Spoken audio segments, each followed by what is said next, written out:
In 1871, Adolphe Thiers made a decision that governments would spend decades trying to erase. Soldiers fanned out across Paris. They fired into barricades. They burned whole streets. They piled bodies against a wall in Père Lachaise and left them there. The city smelled of powder and rotting flesh.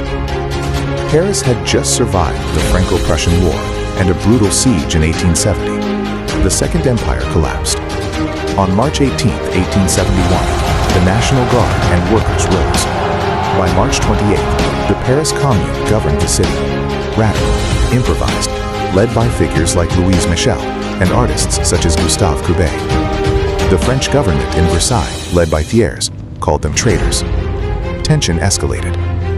On April 12th, the Communards tore down the column of the Grand Army at Place Vendôme. Hostages were taken.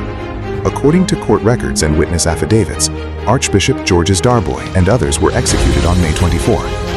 But what investigators found next would change everything.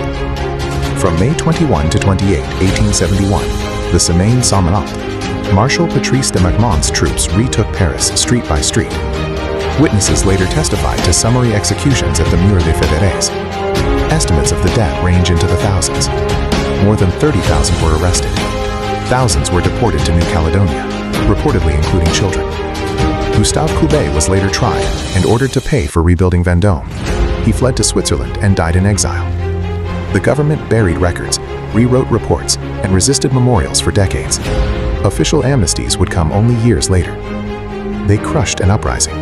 They buried evidence. And the city kept walking over the graves. What memory was killed along with the Commune?